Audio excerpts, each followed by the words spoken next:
Good morning. Good morning. Wake up. It is time to wake up. I am Phil Brilliant. This is Simply Brilliant, and it is Tuesday. Gotta look at the calendar. December 16th. Time is flying by. That gives you 9 days of shopping till Christmas. And as we lit the second candle of Hanukkah last night, extend happy Hanukkah wishes to everybody who is celebrating, including myself. And you know where to send the presents if you'd like to. Um, we'll light the third candle tonight. So want to cover some things this morning. First and foremost, I had the pleasure last night as a board member at Community Medical Center here in Toms River, part of the RWJ Barnabas system, to be at they made fun. They said it was like the ninth or 10th celebration of the retirement of Patrick Ahearn, who has been the CEO of Community Medical Center since 2018, so it makes it about 7 years, and has really, really changed Community Medical Center. People outside of our area think of Community Medical Center as that small little hospital in Toms River. This is not a small hospital. This is a hospital that serves, and I love when Pat says this, over 600,000 people in our community. That's Ocean County. I mean, that is his plan, that is his desire, and that was what he really came to do when he came in 2016 as the chief operating officer and then elevated up to the chief executive officer in 2018. Over 40 years of experience in healthcare management.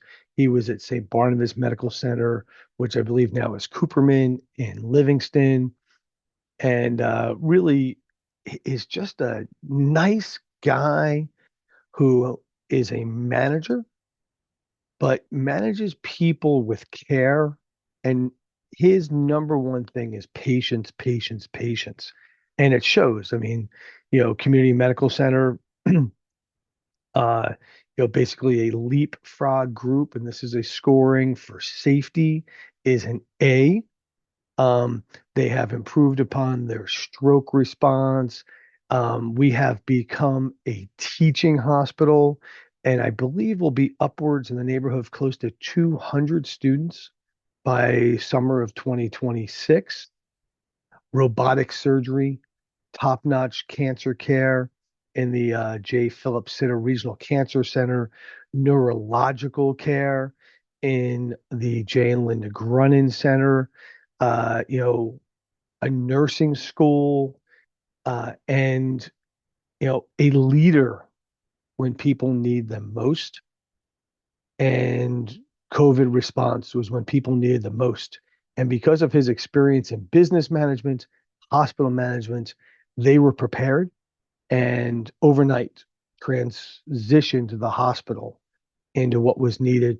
And he made a comment last night that they basically had, I think it was like 1,300 consecutive days of dealing with COVID patients, and just a phenomenal number.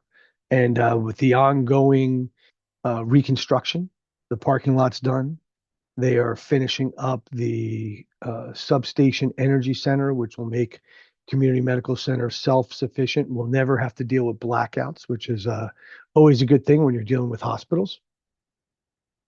And you know, last night was a nice thing. There were about 80 people there. It was made up of senior management, made up of RWJ Barnabas, Mark Madigan, the CEO and president of RWJ Barnabas was there, Bill Arnold, others, the board of community, the foundation board of community, and top docs, and just a really good feel good experience. As the next CEO comes in, which I'm not going to tell you who it is, you'll have to wait to hear about it because not everybody knows yet. And so we'll keep that quiet. Big, big shoes to fill when it comes to filling the shoes of Daniel Rodrick. So, whoops, Freudian slip. I guess he is in my mind all the time. Look at that. I looked down at my notes. That was my problem. No, fill the shoes of Patrick Ahearn. Wow, that was pretty funny. I guess he takes up space in my head too. I should, charge him rent. But no, but with all that said and done, I really think Wish him well in his retirement with his wife and his family. Do hope that I have the opportunity to, excuse me, get together and with him in the future. And he really has just changed Community Medical Center into what it is today. And it is a hospital that people want to go to and people get great care from. And you don't need to go to Philly and New York. If you live in Toms River in Ocean County, you go to Community Medical Center. So a big thank you for all you have done, Pat Ahearn, and consider you my friend, and we'll miss you greatly when I step foot into Community Medical Center. That was the niceties. Now I'm going to jump into Toms River. Um, so if you're a Toms River resident, and since I am meeting a lot of Toms River residents um, with the petition, um, some people are adamant that they will not sign. And when I ask them why, and I'm always friendly about why, they say, Daniel Rodrick hasn't raised my taxes. My garbage gets picked up and the streets get plowed when it snows. Well, let's check that last one off because the failure of leadership was no more evident than Sunday. And I want to start this by saying everything I'm going to say right now is not a knock on the employees and the management of the Toms River Department of Public Works. They do their job day in and day out. But when you don't have leadership at the top, you get failures down the ladder. But what do I mean? So this storm was projected, I think, from Tuesday or Wednesday, because I was looking at it because I was going to the Army Navy game this past Saturday. Um, we knew it was coming. I'm the first to tell you, I don't trust the weathermen and weather women. I think it's a job you get paid whether you're right or wrong, and I take everything with a grain of salt. But if I was the mayor of the township, I would be prepared either way so that we could rock and roll in the event of snow. As I drove home from Baltimore after the Army Navy game, and we were getting closer to Monmouth and Ocean County, the snow flurries started coming down. That was about 10:30 on Saturday night. Sunday morning, I woke up my usual 4:30, 5 o'clock, and it was a beautiful coating of snow outside. Everything was covered. And what I quickly realized I didn't hear was any plows. And again, I live in a cul-de-sac in Silverton, but we get plowed relatively early. And at least, and let me take a step back, coming into town on Saturday night, I noticed quickly all of the county roads and the state roads were brined. So you could tell because the blacktop has this white streakiness to it, and they were brined. But my neighborhood was not touched. Sunday morning, quiet. Usually you'll hear some plows. Then I start hearing some plows in the distance. As I went out, I could see that Silver Bay Road, which is a county road, was plowed. You could see Hooper Avenue was pretty clear. Because life goes on, by the way. We don't, we're not in the South. We keep life going. We don't stop when it starts to snow. So what do we find out behind the scenes with conversations? And these are conversations with people within the township and conversations with contractors who for years have provided plow services. I saw my first plow down my street. I think it was 1:30 on Sunday. Nobody had touched the street, okay, other than people driving back and forth, which makes it doubly tough. And this was honestly the most rickety pickup truck with a snow plow in front. You really, really, really would have thought it was somebody who basically just threw a plow on and said, "Hey, I can go plow."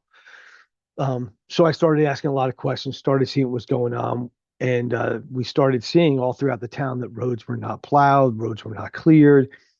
Um, so what do we find out? We find out that 8 o'clock Sunday morning, Okay. And it's not a coincidence, but I do think it's interesting. So Sunday, the 14th of December, was Daniel Roderick's 50th birthday. Um, what does that mean? It means nothing. But just to throw that out there, 8 o'clock Sunday morning is when the public works employees were called to go into work. Now, to me, usually you're called the night before. Hey, we're going to need whatever. No, get up, let's go. Um, I've been told the first plows were on DPW vehicles by 4 o'clock in the afternoon. Okay. Why? Because there were already some contractors on the road, things were already going, but Tom's River had not contacted and had not contracted with any private snowplow companies. There was nobody to go out and plow. So they were making calls frantically to get people out there because Tom's River uses a mix of public works, um, MUA, and uh, private contractors. Many of the private contractors like, hey, I got no contract, I got jobs, have a nice day. Others were like, last year I plowed for you, you didn't pay me until June, have a nice day. Okay, I'm being very nice. I heard there were some very big arguments. I also heard that Daniel Roderick himself showed up down at the DPW and sent home management. You guys don't need to be here. They know what they need to do. I'm not paying you for overtime. I'll pay them to go get the job done and go get the job done. These are all facts. Okay. These all came out of conversations with people in town, not going to disclose names. If you want to discredit me because of that, go ahead and do it. I'm not a reporter. I'm a resident of Tom's River. It is what it is. And there's no reason I'm going to throw people under the bus. That's not what I do. But it's shameful because when you have a lack of leadership, these things happen. And let's think about who runs our town. You have Daniel Rodrick, nothing against school teachers, but he was a poor school teacher who's up on tenure charges for his work in Middletown Township. He's now working as an assistant principal in Irvington. He spends about 2 to 4 hours a day on the road driving to and from Irvington. He spends at least 6 to 7 hours a day, maybe 8 in the school in Irvington High School. Okay. When's he working for Tom's River? You know, things that need to get done out here. The eighth largest populated municipality in the state of New Jersey, and he's spending no time here and doing no work here. So this is what happens. And who's around him? You have Jonathan Solanas, the business administrator, who's best known as, I think, Johnny Salami or Johnny, I can't remember the other nickname for him. He's a DJ and has never been anything more than a political operative in different political jobs. You have chief of staff, which is not even a title, Drew Chabot, who's a realtor, uh, best known for working at Home Depot and bringing the Home Depot schedule to the Toms River Police Department. And does go back to Hometown Heroes back in 2011, no, 2012, sorry, with Hurricane Sandy. But he's got no experience in running a town. We can throw in Peter Pascarella, who's got no experience with anything.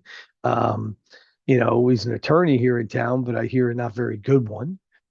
So when you have no leadership, these are the failures that happen. So your residents out there who say, my taxes have not gone up, my garbage gets picked up, and they plow my streets. Well, let's remove one. Let's remove one because they didn't plow your streets. They didn't sand your streets. Sand truck went down my road 7:30 Monday morning, a day after the storm. First time sand hit my street. Okay. Failure by Daniel Roderick, failure by his administration. The reason, it's funny, I keep seeing things posted on Facebook that I'm pushing the recall of Daniel Roderick so that I can stay on the MUA and get free health benefits. Okay. First of all, they're inexpensive health benefits. I get them from being on the MUA, but that has nothing to do with the recall of Daniel Roderick. Furthest from the truth. Recall of Daniel Roderick is because we need leadership in Toms River. We need somebody who wants to work for Toms River and puts Toms River first. With that said, Toms River first, a quick side note. We are now Tuesday, the 16th. We're almost a week after the council meeting of last Wednesday.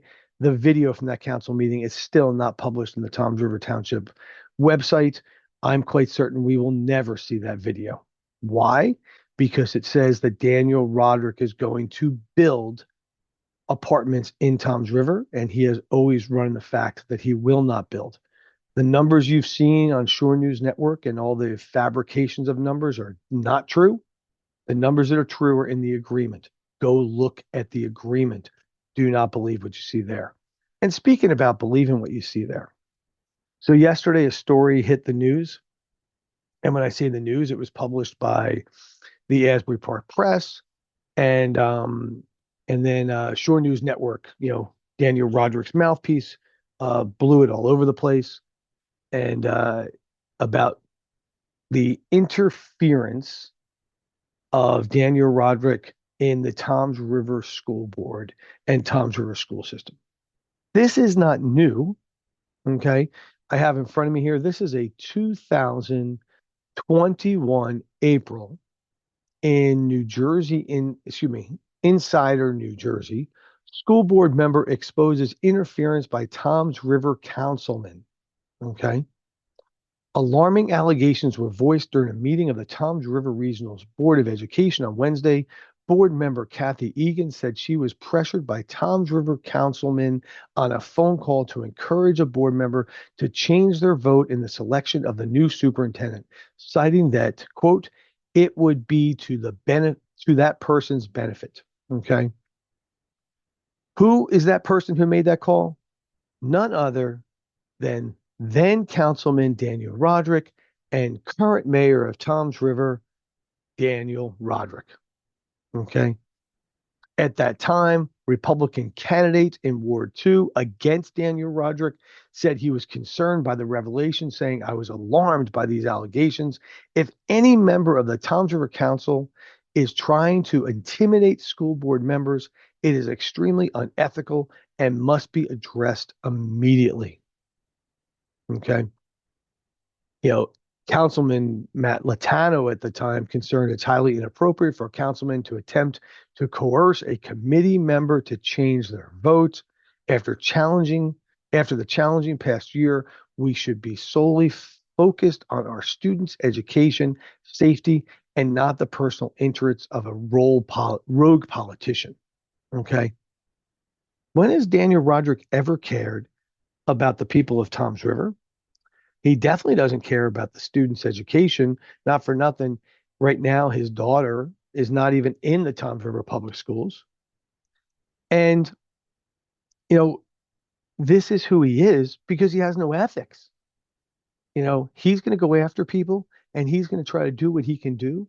And his conduct is out of control. And because I call him out for it, I get attacked. Okay. With that said, so we have the story come out yesterday in the Asbury Park Press. Shore News Network blows it up to all the lies and everything like that. And it has to do with several things, and I'm going to try to parse it together. One is that Superintendent Michael Citta is up for a new contract. Now, let's keep in mind, the numbers being thrown out there are not accurate. One, he has not taken his salary increases by his contract the past 2 years. The administration at Toms River Regional Schools has not, because they're concerned about the budget, they're concerned about the taxpayers of Toms River, and concerned about the students. So the contract proposal for him, which will elevate his contract after 5 years to $300,000, is a progression to $300,000. He is not getting an $80,000 raise in this contract today. He is getting a raise over time. Okay. He's the superintendent of the Toms River Regional School System. And as far as I know, it is still the largest non-city school system in the state of New Jersey and one of the largest school systems that gets the least amount of state funding. Okay. You want to blame somebody for the funding issues in Tom's River and the tax issues? Go to Trenton right now. Go find Steve Sweeney, who proposed S2. Go find Phil Murphy, who has touted this as the best approach for school funding. Okay. And go ask Mikey Sherrill, the now incoming governor, you need to fix this and pay attention and put some people in the Department of Education who are willing to work and help our students. Okay. This contract, whether you agree with it or not, has been falsely blown up in the paper. But the problem it appears to be that there's not enough people on the Toms River Board of Education who can vote because of conflicts of family members working in the school system. And then, and then we have two members, okay, who basically are getting harassed by Toms River Rodrick operatives. Okay. So we have this is a October 8th. This is in the letter from the Department of Education, I believe it is. Let me double check. This is the School Ethics Commission of the Department of Education. Several of the non-conflicted board members were contacted by either the mayor of Toms River or members of his staff demanding that they vote against the superintendent's proposed contract. Specifically stated, board president Ashley Lamb was contacted by the chief of staff, again, a made up term, of Toms River, and that's Drew Chabot, and that he said he admonished Miss Lamb and wrote it in a text to vote against the proposed contract. Okay.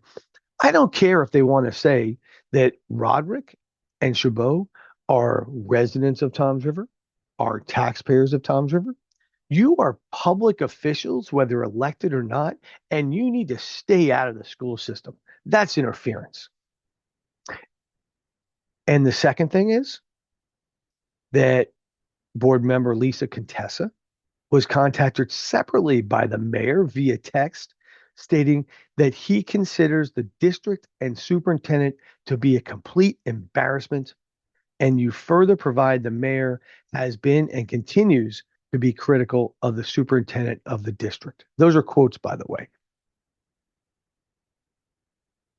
They should stay out of it. They shouldn't be contacting board members. But again, not new. 2021, Daniel Rodrick was done it. Daniel Rodrick has done it with putting up his insiders. We have Marisa Maria Matarazzo, who is employed by the Township of Toms River because Daniel Rodrick brought her in as a confidant in the code and zoning.